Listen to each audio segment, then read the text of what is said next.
High court দ্বিতীয় বিয়ের জন্য মানে পুরুষকে অনুমোদন দিয়েছে, কিন্তু এরপরে যে বাকিটা দিয়েছে সেটা না শুনে অনেক ইয়েরা আসলে গাদামার্কা পুরুষেরা হয়তো একটু লাফালাফি করতেছে।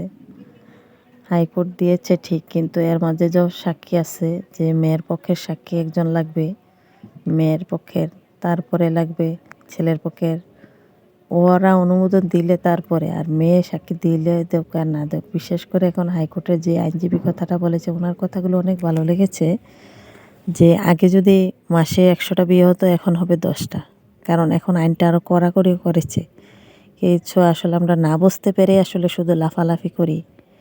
আর বিয়ে করলে যদি ইসলামিক মতে বা নবীর সুন্নত মতে করেন, আপনি 2টা বিয়ে করেন আর 4টা বিয়ে করেন, আপনি চারোটাকে কি একরকমই আপনি রাখতে পারবেন?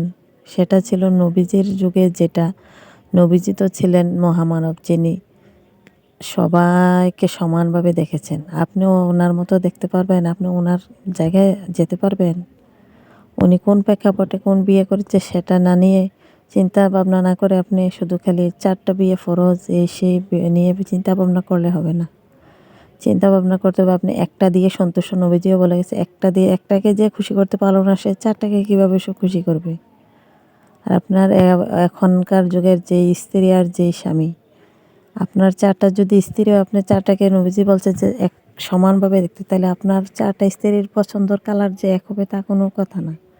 এখনকার যুগে আপনি যদি একটা শাড়ি আনেন লাল, আরেকজনের পছন্দ হবে কালো, আরেকজনের হবে নীল, আরেকজনের হলুদ, তো আপনি এক কালার আনবেন কীভাবে? ঠিক তেমনই একটা নিয়ে সন্তুষ্ট থাকুন। আর হাইকোর্টে যা দিয়েছে অনেক ভালোই দিয়েছে, কিন্তু সেটা আপনারা বুঝতে পারতেছেন না। শুধু প্রথমটাই বুঝে বাকিটা না বুঝে লাফালাফি করতেছেন। এত লাফালাফি আসলে ভালো না। ইসলামিকভাবে একটা দিয়ে সন্তুষ্ট থাকেন, একটাই মৃত্যুর পর আপনাকে 4টা সমান আল্লাহ তাআলা হুর দিবেন, সেটা আশা নিয়ে থাকুন। আসলে আমি একটু মাংস রান্না করতেছিলাম, জানি এই কথাটা আসলে এত বড় কথাটা আমার বলা উচিত হয়নি, তারপরেও জানি না, ভুল হলে ক্ষমা করে দিবেন। আর যারা যারা আমার এই ভিডিওটি এখন পর্যন্ত দেখেছেন, দয়া করে একটা লাইক করে যাবেন। আর ভালো লাগলে, জানি ভুল ত্রুটি তো হয়ে থাকে, মানুষ যেহেতু বলতে হবেই, ফেরেশতাদের তো তার ভুল নেই, তাই মানুষের তো ভুল হয়। আমার কথায় অনেক কিছুতে ভুল হয়, তাই ক্ষমার দৃষ্টিতে দেখবেন।